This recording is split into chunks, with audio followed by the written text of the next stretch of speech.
Buen día. Buen día. Yo acá con canciones para que me ¿Pueden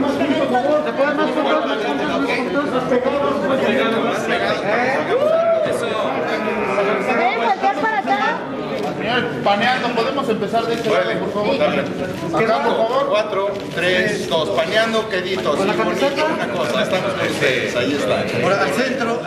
Pues está muy padre la película, es un lindo, de hecho es lo que le quiero preguntar a su director Emilio, ¿qué tan difícil fue hacer toda la serie de homenajes que presentas en esta película? Digo, yo llevo contabilizado como unos 7, 8, y para el talento, pues ¿qué tal fue la convivencia entre ustedes en las locaciones? Gracias. Pues era muy complicado desde el guión porque teníamos que homenajear películas que la gente recordaba recientemente, pero tampoco podemos dejar atrás los clásicos del cine nacional. Entonces unas aparecen como parodias francas, hay otras que aparecen mencionadas, hay otras que aparecen en los pósters de las películas piratas que están vendiendo y otras están mencionadas con diálogos de otras películas. Entonces sí es como una búsqueda de Wally en su película. ¿Y cómo nos llevamos? Nos llevamos muy mal, de la fregada, queríamos camper para cada uno y no nos hablábamos hasta que llegamos al set. Ana nos bulleaba. Eso sí. No, tenemos un grupo de chat de WhatsApp que conservamos desde hace más de un año. Solamente una persona se salió, no voy a decir el nombre, pero todos los demás. Fui yo me salí. No, nada más porque ahorita les voy a decir por qué me salí del chat. Estaba padrísimo el chat. Nada más que estos salvajes que hacen obras de teatro y que van a conciertos a las 3 de la mañana. No estoy mintiendo, a las 3 de la mañana. Una foto de lo que estoy haciendo. Y yo, que soy una persona normal y decente y petón, a esa hora te digo, algo está pasando, a ver, miren lo que salió una foto de. Entonces yo dije, a mí que me borren de esa onda, los quiero muchísimo, pero. Pero después yo lo volví a meter porque yo soy la yo me salía y a fuerzas me regresaban. Yo soy la administradora, entonces. Pinche Bustamante. Pero es verdad, no, la neta había gran camaradería. Esa es la primera película que yo hago, y eso no me lo han preguntado, pero yo se los digo. Y de veras quedé encantado del proceso que comenzó en 2009, que tiene que ver con escribirla, yo no estaba planeado que yo actuara, acabé actuando, conocerlos y conocerlas y conocerlos, fue probablemente lo más padre de la experiencia de hacer la película. Bueno, tú y yo ya nos conocíamos de tiempo atrás, de tiempo atrás. De siempre, efectivamente, de tiempo atrás. Pero la verdad que sí, fue una convivencia increíble. Yo había tenido la oportunidad de haber trabajado ya con Carlos Corona en Otelo y con Alejandro Calva he hecho series, películas, telenovelas desde hace muchos años. Nunca había trabajado con Jorge Rivero, que aquí está, que ayer nos conocimos. Y bueno, con Andrés fue la primera vez, aunque nos habíamos conocido en una entrevista hace muchos años. Ponchito te había entrevistado. Ponchito me entrevistó. Cuando yo tenía Ponchivisión, sí. Una banda que ya chupó bajo. Yo te entrevisté, me acuerdo perfectamente. Y bueno, es la primera vez que trabajo con Daniel y con Armando, pero ha sido para mí una experiencia de verdad inolvidable. Con Emilio, que lo admiraba muchísimo, así que pues estoy muy contenta de trabajar. Yo creo que el motor principal de este proyecto, en todos los que estamos aquí en esta mesa, son dos cosas que creo que se notan en la película. Una es el amor por el cine, porque creo que todas estas parodias terminan siendo homenajes, y la otra, el amor por el humor, ¿no? Creo que todos los que estamos aquí nos tomamos muy en serio el humor y no solo lo consideramos nuestro trabajo, sino una filosofía de vida. Y además yo creo que el humor nos sirve para decir cosas muy serias, porque siempre está acompañado de no te enojes, que no estoy hablando en serio, ¿no? Entonces, como siempre tiene esa cosa el humor, te permite hablar de lo que quieras, y creo que en esta película se habla de muchas cosas en ese sentido, ¿no? Y ese fue como algo que nos dio a todos los que estamos aquí. ¿Cómo fue que decidieron llevar a cabo ciertas parodias, homenajes? Porque en qué momento decidieron llegar más lejos, a lo mejor para no caer en lo burdo? Y para el señor Andrés Bustamante, ¿cómo se siente en este debut en el cine? ¿Qué lo impulsó a filmar esta película? ¿Y cómo te sentiste ya al ver el resultado en pantalla? Bueno, el asunto de las películas, de hecho el origen del film era hacer una especie de estas parodias generales que se basan en el argumento prácticamente en las puras parodias. Pero cuando empezamos a avanzar y de ver en qué tan adentro estaba el cine contemporáneo mexicano en el ADN de los espectadores, se fue como decantando hasta llegar a exactamente lo que ustedes vieron, que es como más bien un homenaje que una serie de parodias acomodadas de una manera más o menos arbitraria que pasan en las películas, así como Scary Movie o Spanish Movie.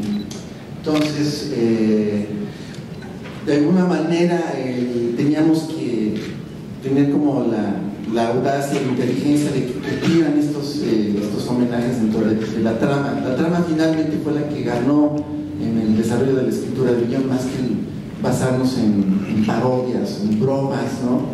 Y entonces, esta especie como de irrespeto es realmente como una reflexión sobre el cine mexicano, ¿no? Todos estos cameos que aparecen, por ejemplo, de nuestros actores de cine, de las sexicomedias, es una ocurrencia de Emilio a nivel de casting. Entonces el brinco de guión a la película es una cosa así sorprendente que pues Emilio te puede platicar más sabrosamente. Y respondiendo a la pregunta que me hacías directamente, por principio de cuentas, a mí me invitó Daniel Birman únicamente a estar en la parte de la escritura de la película, de hacer el guión. Yo invité a Armando, que nos conocemos, nos queremos desde hace mucho tiempo, hemos trabajado juntos, y no estaba previsto que yo trabajara en la película actuando. Y conforme fue avanzando, ya les digo, esto duró prácticamente 5 años el proceso, pero ya realmente hacia el final, cuando ya se estaba haciendo el casting, íbamos haciendo lecturas cotidianamente de, a ver, junta otra vez, otra lectura, y cada quien íbamos escogiendo los personajes, y yo siempre escogía a Don Quinn, al presidente municipal, porque se me hacía padre, entonces yo le metía candela, yo iba leyendo esa parte del guión. Y un día, Daniel Birman y Emilio Portes me invitaron a comer, y me dijeron, oye, pues ya estamos haciendo el casting de la película, y cómo ves, te pasa, y ya no nos imaginamos a otro Paxiacuino que tú, maestro, porque pues ya es la voz, llevamos años oyéndole. Entonces yo me lo pensé, digamos, porque no estaba previsto, no lo había pensado así, pero cuando pues me dijeron quiénes iban a actuar, que iba a estar Ana, que iba a estar Alejandro, que iba a estar Carlos, y toda la playa de que iba a estar Jorge Rivero, que ya habían hablado con él, que iba a estar tanta gente, de repente yo dije, pues yo también quiero estar, como también está Armando, haciendo ahí un papel. Y entonces esa fue el momento en el que yo decidí decir que sí, porque era un proyecto que veníamos acurrucando desde hacía muchos años, y entonces dije, pues qué padre, todo había fluido tan a todo dar, que dije, pues qué a todo dar, aprender de todos ellos, estar adentro como nunca lo había estado de una película, y ese fue lo que me empujó a hacerlo, porque además el tono del personaje que yo hago de Don Pino es bastante distinto a los que normalmente hacía en la televisión o a los personajes que tradicionalmente yo hacía. Con Emilio platicamos mucho, Emilio cuidó mucho que no fuera como ese tono televisivo que yo tenía por razones obvias en los personajes que hacía, entonces él me cuidaba mucho en ese sentido. De repente decía, a ver, maestro, acuérdate que aquí es un pantallón, te van a ver en una pantalla de este tamaño, ¿no? Entonces, a lo mejor no hay que hacer tantas jetas como las haces cuando estás junto a José Ramón y la onda. Y para mí eso fue sensacional y fue un aprendizaje a todo dar. Y curiosamente los dos guionistas de los tres quedaron como personajes de los poderes fácticos de Ciudad Huépez, ¿no? Sí. Armando quedó haciendo al señor cura del pueblo y al presidente municipal vitalicio. Yo quisiera preguntarles en cuanto al idioma de la película y los chistes, creo que son muy locales. ¿Cómo creen ustedes que este tipo de chistes locales vayan a ser tomados en el extranjero o a donde vaya a ir la película? Y también para el actor Jorge Rivero, ¿qué sintió él al regresar a la pantalla grande? Pues mira, en un principio, yo llevo 30 años fuera del país. Yo me fui justamente cuando en 1984 se acabó el cine mexicano y salió, yo iba yo con Jorge Luque yendo las escaleras del condominio de los doctores y salió el papá de Jorge Luque y nos dijo, señores, esto se acabó, váyanse buscando otra cosa. Entonces, para entonces yo ya hablé por teléfono a mi gente y me fui a los Estados Unidos y me quedé en Estados Unidos, llevo 30 años, hasta que me habló mi querido Daniel. Me habló Daniel y me dice, tengo un papel para ti, Juan. Me mandó el libreto. Yo no conocía a nadie. Ahora los vengo a conocer a todos ellos, ¿no? Hasta ahora los vengo a conocer a todos ellos porque cuando me trajo Daniel, hicieron mi parte y me regresaron a Estados Unidos. Entonces tengo un gusto y un placer de volver al cine mexicano, tengo un placer, me da mucho gusto por Daniel, me da mucho gusto por la película, me da mucho gusto por todos ustedes y sobre todo por mis compañeros del cine mexicano que están trabajando y que están aquí y que les ha ido tan bien y que la película se ve muy buena, así es que encantado, me da mucho gusto estar con todos ustedes, muchas gracias. Y en relación al idioma, fíjate, originalmente habíamos pensado que a lo mejor lo teníamos que hacer exactamente en búlgaro o en... Sí, no, porque cuando se supo que se iba a hacer la película en Austria, ¿te acuerdas que... Entonces, ¿te acuerdas que les dijimos para... Y se carcajearon, aunque no sabían dónde quedaba Huepes. A reserva de lo que digas tú, carnal, pero...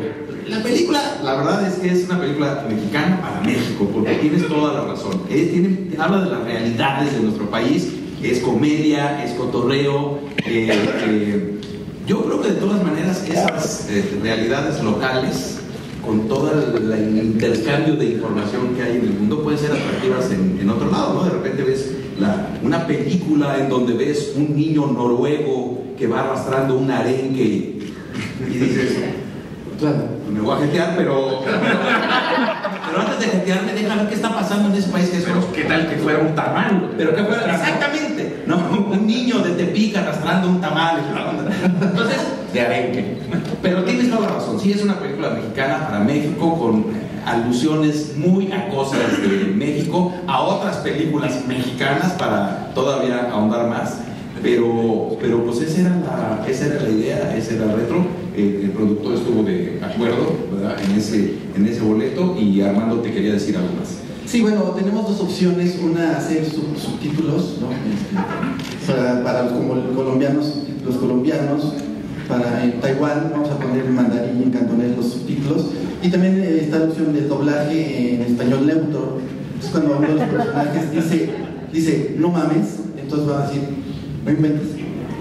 Pero yo creo que ellos pidieron un doblaje para San Luis Potosí, ya pidieron la versión para San Luis Potosí y una versión para Tlaxcala, y ya estamos haciendo las voces. No, pero yo sí hay una cosa que quisiera decir que creo que sí es un asunto que Emilio cuidó, más allá del guión, que es que siempre se buscaron que las parodias en sí fueran un gag, ¿no? Entonces, yo creo que tiene dos lecturas, ¿no? Tiene una lectura, si tú conoces el referente, te ríes de unas cosas, pero si no conoces el referente, en sí es un gag, ¿no? No importa que no hayas visto la película de Hidalgo, es chistoso lo que ocurre con esos hidalgos bailando y lo que ocurre ahí en la película. Creo que eso sí fue algo que se cuidó, que el gag sea un gag en sí, y te reirás más si entiendes el referente, pero eso creo que pasa siempre, ¿no? Con toda película, con toda manifestación artística, siempre tiene dos lecturas, la del que conoce y la del que no conoce, y yo creo que tu obligación es satisfacer ambas, ¿no? Es como los políticos mexicanos que nada más tienen dos lecturas. Como la iglesia, pero se acuerdan de una y media. Pero se acuerdan de una. O de ninguna. A mí me gustaría preguntarle, ya que Andrés dijo que esta película trata temas de interés nacional, sobre la piratería, porque ambos personajes, tanto el de Carlos como el de Alejandro, dan argumentos contundentes a favor y en contra de esta situación. Y también me gustaría preguntarle a todos, pues, ¿qué significó este largo proceso de producción de la película que tengo entendido duró 5 años? La piratería. ¡Arriba los clones! Bueno,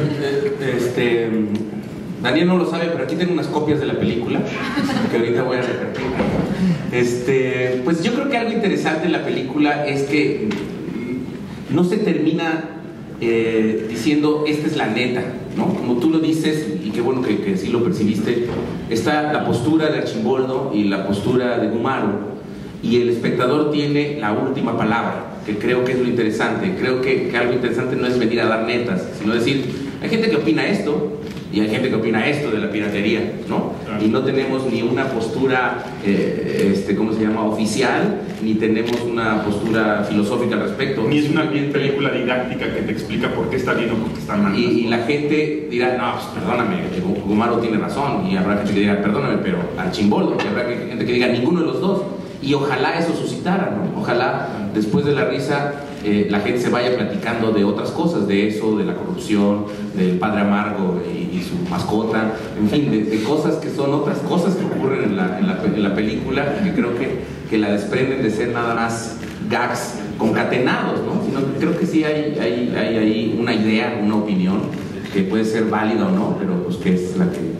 Y es la realidad en la que vivimos, afuera, bajando la calle en Reforma, en la callecita de junto va a haber piratería. Entonces no podemos evadir esa realidad. Siempre la última palabra la tiene el espectador, ¿no? Creo yo. El cácaro, como diría. Pero la película critica, parodia, o sea, va reparejo, o sea, pasa por la piratería, por los exhibidores, por los festivales de cine, por los críticos, hace una crítica también a los mismos espectadores que van a las salas de cine. Pero eso más la crítica a las películas mexicanas del cine nacional de todos los géneros, ¿no? La película tiene eso, es una película que habla sobre, posiblemente tiene este rollo nostálgico de confrontar al cine viejo que todavía no estuvo de grandes salas, al cine romántico, contra los nuevos formatos que puede ser ver una película en un celular, en discos piratas, en salas donde la gente ya ahora va a comer más que ver películas. Es como la discusión de qué es mejor, descargar una canción o comprar un CD o un vinil, ¿no? Pues es eso, pues. Difícil tener una sola postura, ¿no? Que no es moral, no es aleccionadora ni moralina la película, simplemente va reparejo. ¿Qué diferencia encuentras entre el cine de comedia que se hacía en los 80 y lo que se hace actualmente en México, en particular en El crimen del cácaro Gumaro? Y si hay oportunidad que Emilio o Andrés nos platiquen, como decimos, la película está plagada de cameos importantes. ¿Qué tan difícil fue hacer estos cameos con estas personalidades icónicas del cine y si faltó alguien? No, hay una gran diferencia. Definitivamente el cine de ahora es totalmente diferente. El cine de antes había otra idiosincrasia, éramos más inocentes, las películas eran familiares, las gentes iban, yo me acuerdo, cuando vimos allá, eran las familias iban al cine. Y el cine fue cambiando y después se convirtió en un cine de adultos. Empezaron las comedias como Bellas de Noche, Noches de Cabaret y todas esas, pero fue cambiando todo. Después vino la violencia exagerada y pues cambió el cine, y lógicamente igual en el cine extranjero. En el cine americano era exactamente igual, empezó la violencia en una forma extraordinaria y ahora con las computadoras puedes hacer cualquier cosa, sacarle los ojos a cualquier gente, ¿no? Pero es muy diferente el cine de ahora, la idiosincrasia, la moralidad de los 60, 70 a la de ahora. Y luego Emilio también tenía lo de los cameos y las parodias. Mira, efectivamente lo de los cameos era como una cosa muy importante para nosotros. Dices que si faltó alguien, pues por supuesto que muchísimos, que a cualquiera de ustedes también se les pueda ocurrir que podría haber aparecido, pero la labor que se hizo para pedirle a la gente que hicieran una pequeña aparición como la hace Jorge, a veces lo hace Ira por parte de la producción, a veces por parte del director, pero es padrísimo que algunos se parodian a sí mismos. Entonces entrarle a este juego que inventamos y a esta convención y a la que decidieron entrarle, pues fue padrísimo. Todo el mundo, los que entraron de muy buena gana, sabiendo que es una broma. A veces parodiarse a uno mismo, que se necesita tener bastante seguridad para hacerlo, porque si no podrías pensar que es un derrumbe de tu imagen, y si lo ves de la otra manera me parece que es como muy profesional y muy adulto. Yo creo que una cosa original de la película es que en México hay un pudor extraño por primero hacer cine que trate de cine. ¿no? En todos lados se ve cine que trata de cine, y creo que todos lloramos con Cinema Paraíso, ¿no? Y en segundo lugar también hay un pudor de burlarse de uno mismo, de hacer bromas de uno mismo, ¿no? Como esto que vemos en programas como Saturday Night Live, que todo el tiempo salen los mismos artistas parodiándose a sí mismos. Y creo que esta película en ese sentido rompe un poco con ese tabú, ¿no? Y es muy padre que lo que el señor Jorge Rivero viene a hacer aquí en la película es como una película de los 70s, como una sexicomedia, ¿no? Y en una escena que yo quiero contar porque no quedó en el corte final, pero que sí se hizo y comprendió que debe estar, el señor Jorge Rivero. Bueno. La verdad es que me da mucho gusto estar con ustedes. Que la última vez que el señor Jorge Rivero nos vio a Alejandro y a mí, él y yo estábamos vestidos de mujer. Eso es todo lo que voy a decir. Por eso nos agarramos cariño y salimos a comer juntos. Después de series, de películas mexicanas y demás, ¿cuál fue la razón por la que decidiste aceptar este papel en esta película? Bueno, en mi caso, Daniel me mandó el guión y me empecé a reír desde la primera, segunda escena. Me pareció un guión completamente novedoso. Yo creo que nunca se ha hecho una película así en el cine mexicano. Prácticamente es una farsa, y el tono de la película, el personaje que me ofrecían, no había hecho nada así, y además quería trabajar con Emilio, acababa de ver su última película, etcétera. Eran todos los factores reunidos hacían que quisiera estar en ella, ¿no? Que lo hubiera escrito Armando y Andrés y Emilio, y sé la calidad del cine de Daniel. Trabajar con mis amigos fue todo por lo que dije, wow. Y un personaje como Claudianita, por lo general no pensaría que me lo ofrecieran, pero sí, fue un trabajo en equipo. Empezamos a tener ensayos y a platicar, y la verdad yo estaba muy nerviosa porque obviamente admiro mucho a toda la gente que sale en esta mesa, y bueno, pues quería sacar un personaje divertido, diferente, algo que no hubiera hecho antes.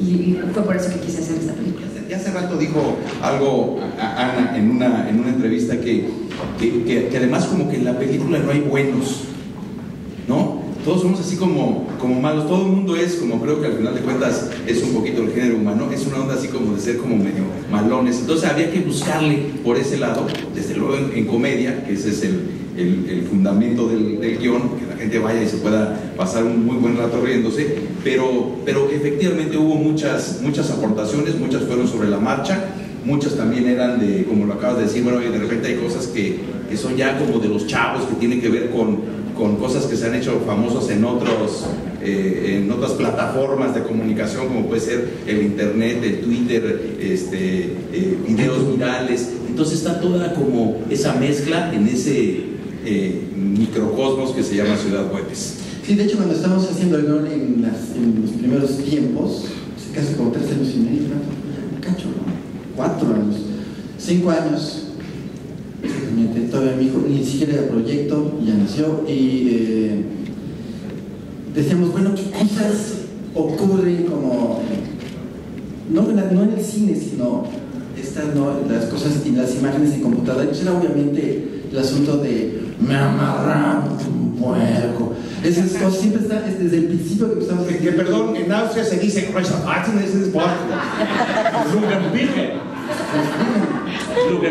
sí. Y la otra cosa, bueno, esto sí quizá Ana te sorprenda, pero un sueño guajiro que teníamos es que fueras tú, así de serio, estábamos pero no, como que era como un sueño mega archiguajiro. Entonces, por eso que te sorprende. Se llama Claudianita el personaje desde el inicio que se escribió, porque de veras pensábamos que podía ser ella. Sí, pero era un sueño mega guajiro. Entonces, eso que te sorprenda que te hayan llamado, pues no, más bien sorpresa que hayas hecho que sí, para nosotros. Siguiente pregunta. No se crean, me hizo casting Emilio, no se crean que fue así. No sé. Gracias, Armando, pero sí me hicieron casting. Pero la verdad que también eso era interesante porque tu personalidad, no creo que nadie más hubiera aguantado esta voz. Y eso hace muy buena química en la pantalla con estos muchachos, ¿verdad? Sí, ver a Carlos Corona desnudo, tienes que aguantar. Tienes que tener una personalidad. No es fácil, no es fácil. Luego les digo quién es el más guarro del chat, ese que armamos. ¿Qué fue volver a trabajar con tu compañero Andrés? El escribir el guión y o sea, bueno, por la manera en que ustedes trabajan y cómo se divierten, pues imagino que se les ve el tiempo como agua, pero ¿cómo fue volver a trabajar después de pues tantas cosas que han hecho juntos? La otra pregunta es, ¿qué fue para los actores el trabajar con un ícono del cine nacional o de una época del cine nacional como el señor Jorge Rivero? Y al señor Jorge Rivero, si le quedan ganas de volver a trabajar con ustedes o hacer algo con ustedes. Señor, estoy esperando que me vuelvan a contratar. Encantado de volver a hacer cine mexicano. Realmente yo vengo de ahí, provengo de ahí, gracias al cine mexicano conseguí lo que tengo. Así que todo se lo debo al cine mexicano. Bueno, la experiencia de ser con Andrés fue muy chida, la verdad. Tenemos ya como 20 años que no chambeábamos, y Andrés sabía que yo había escrito un largometraje, pues vamos a echarnos la mano. Entonces estuvo muy bien, la verdad. Trabajamos mucho tiempo a solas, él y yo, y era muy placentero. De hecho, yo siempre le digo, pues vamos a enseñar la otra peli, güey. Sí, porque era... extrañamos, es que acaba... Sí. Quiero decir que Andrés es un rigor así tremendo. Entonces teníamos un pizarrón lleno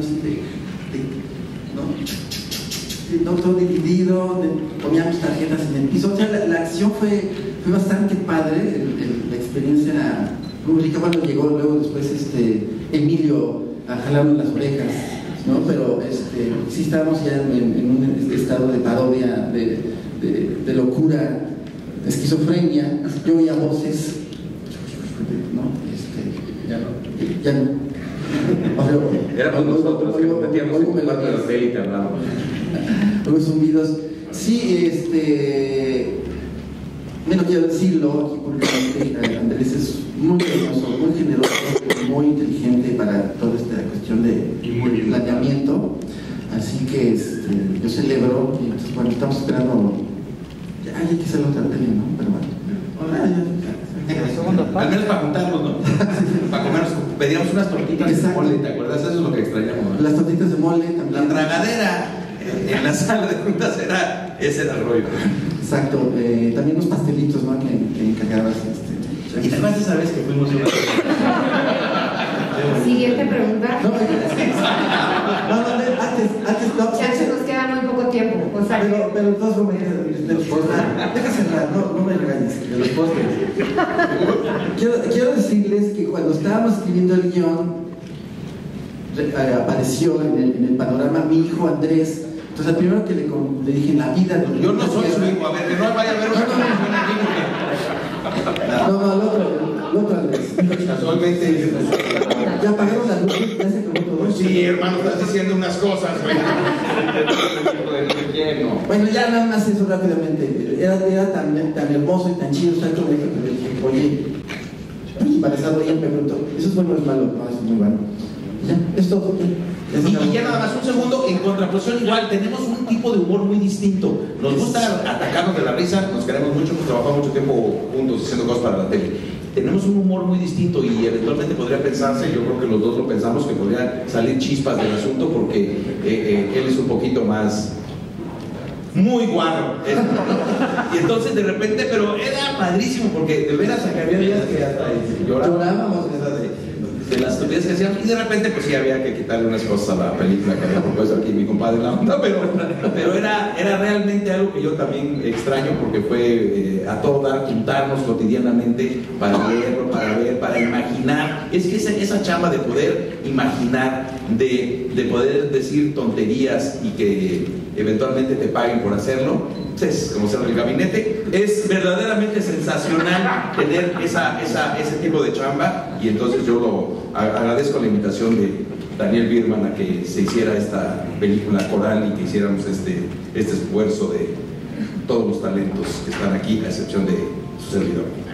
Una pregunta, bueno, primero para el señor Andrés Bustamante. Ha hablado mucho de cómo fue la transición de la televisión al cine e incluso habló de desprenderse del tono televisivo. ¿Qué impacto va a tener la manera de hacer comedia en cine en cómo siga haciendo comedia en un futuro? ¿Cambiará el tono? ¿Lo va a afectar? Y para Emilio, ¿crees que viene a llenar esta cinta un hueco en el cine mexicano?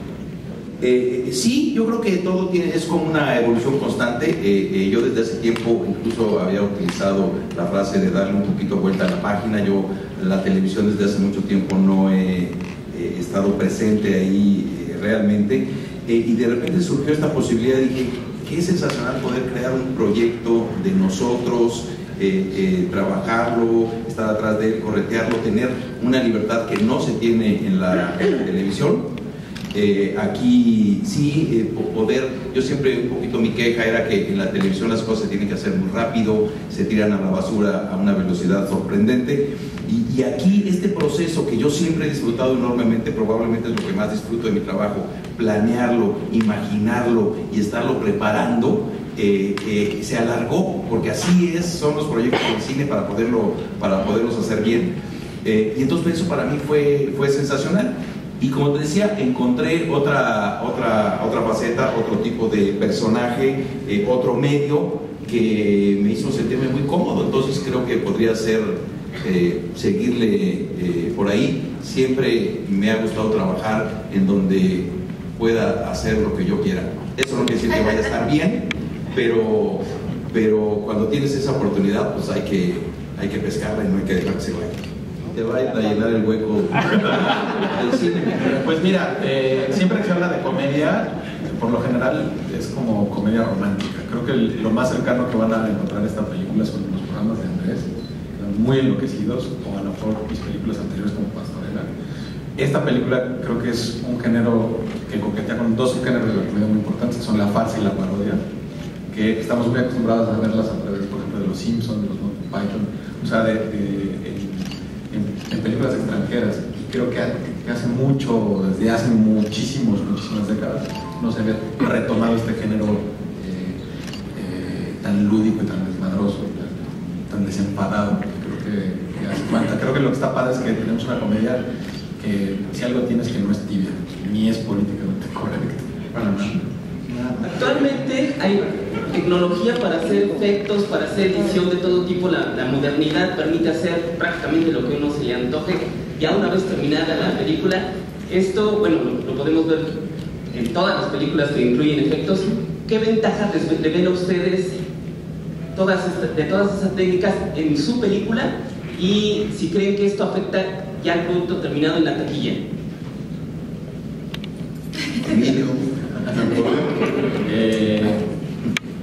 Pues mira, se trabaja con el presupuesto y con el tiempo que se tiene, ¿no? Lo que se debería siempre, ¿no? Y un poco el guión de Armando y Andrés y mío, pues como decía Daniel, no había manera de meter al chango en la jaula, pero lo logramos al final de cuentas.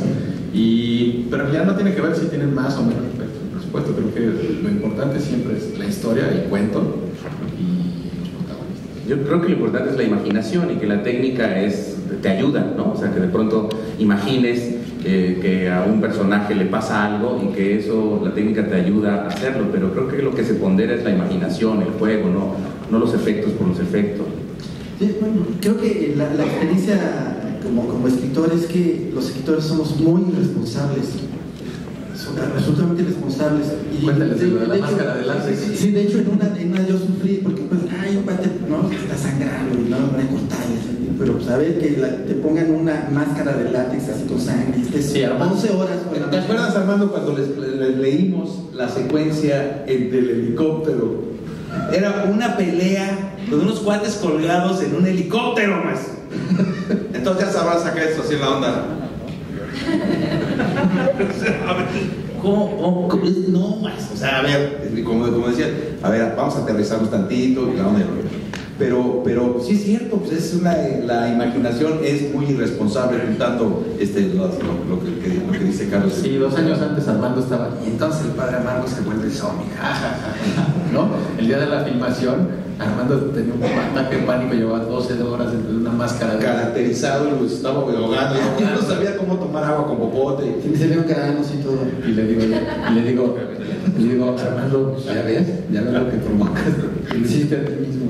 Sí, es como muy responsable. Por ejemplo, el ataque, pues es que es como la historia esa de atacan los indios, ¿no? Es una línea y tienes que llamar a 20,000 extras, como cámaras, un chorro de cosas. Entonces, cuando hicimos, por ejemplo, para ir a tu pregunta, pues había un ataque de cucarachas gigantescos.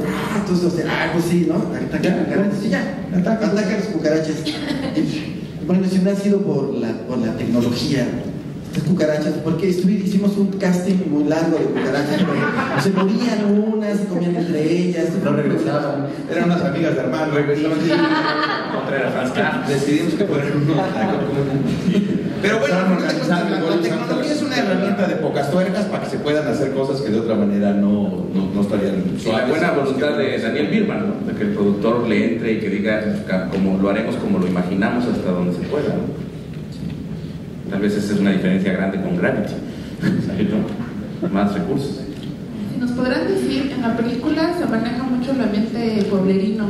¿Dónde se hicieron las grabaciones de las locaciones? Y si nos pueden contar alguna anécdota del equipo, así como si nos están mostrando aquí, cómo se llevan, cómo fue la grabación, por favor. Lo grabamos en Salvatierra, Guanajuato.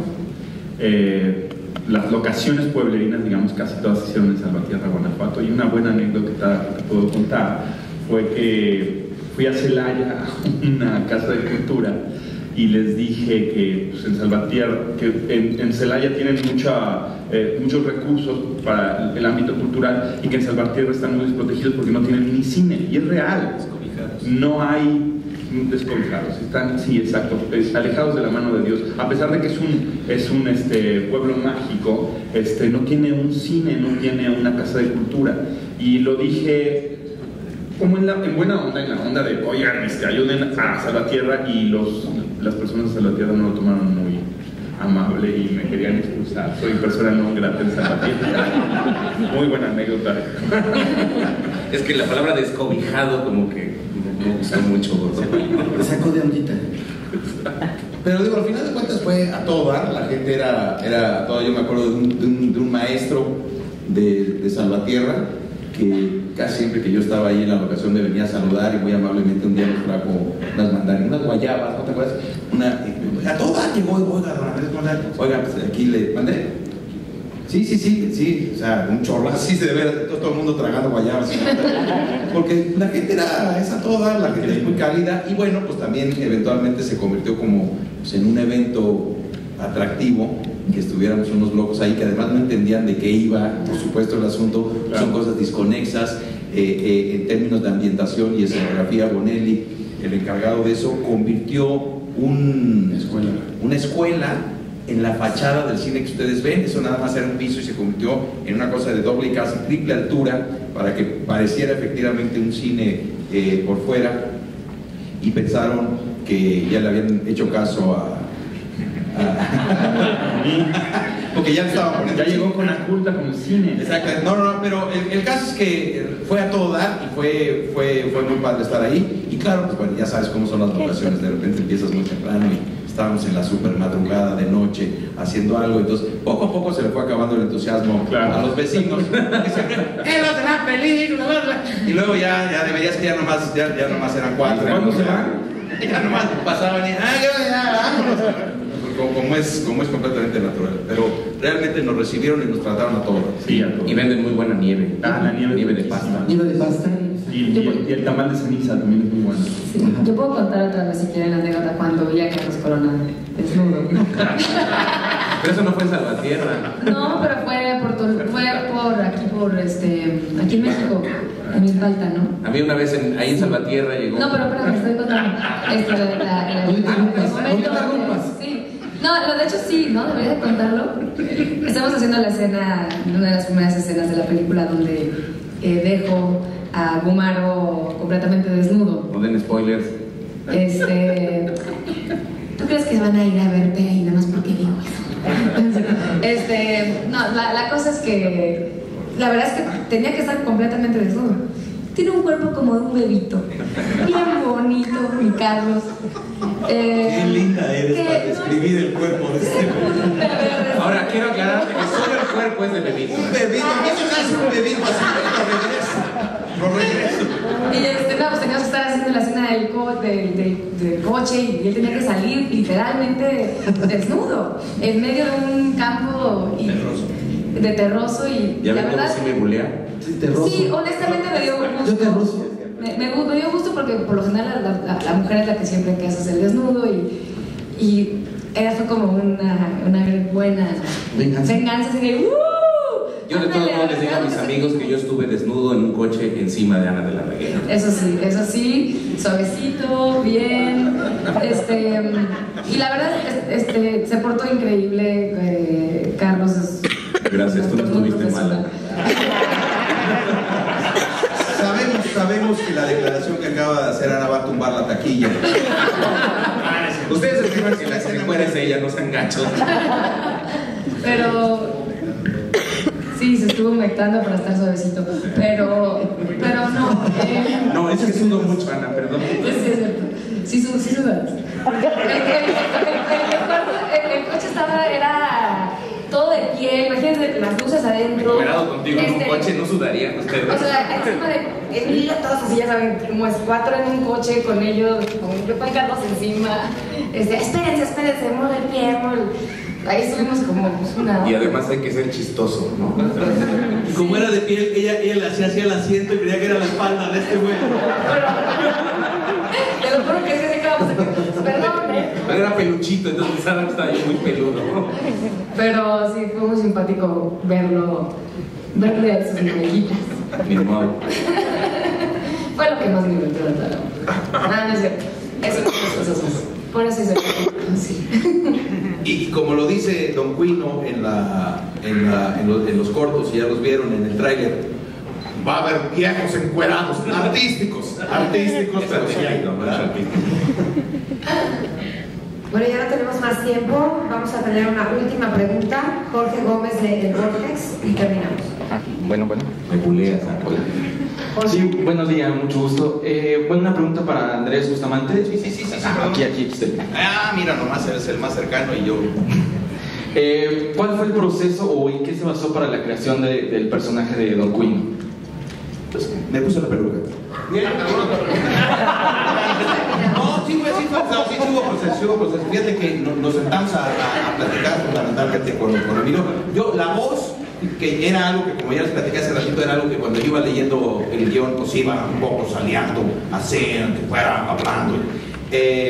Y luego fue ahí el proceso, pues un poquito como de espejo, ir viendo, y entonces pensamos que como es un político añejo, por decirlo mejor, digamos así, de modé, la onda, pues tiene un poquito la patilla de onda López Portillo, no esa patillón que ya como que no se usa mucho, la onda de prestado, esa onda como que no quieres aceptar completamente, ya no traes nada en la azotea y después es una cosa que lo hace más evidente. Queso oaxaqueño, correcto.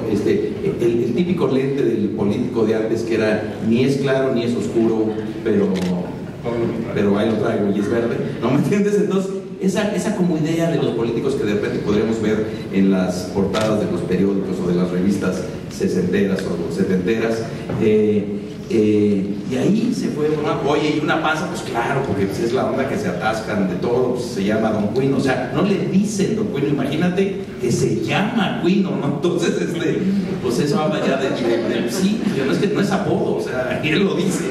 Entonces, pues por ahí va, entonces, ¿cómo es? Bueno, pues como era un guate tranza y la onda, que eso sí es una novedad en el guión, en términos de un político, y entonces, pues ahí se fue un poquito formando, pues su palabra es ley en Guanajuato, entonces tenía que ir adquiriendo esa personalidad, y como les decía también hace rato, guiado con los ojos experimentados y chidos y de comedia que tiene Emilio. Además, había una cosa muy padre que yo quiero decir de Emilio.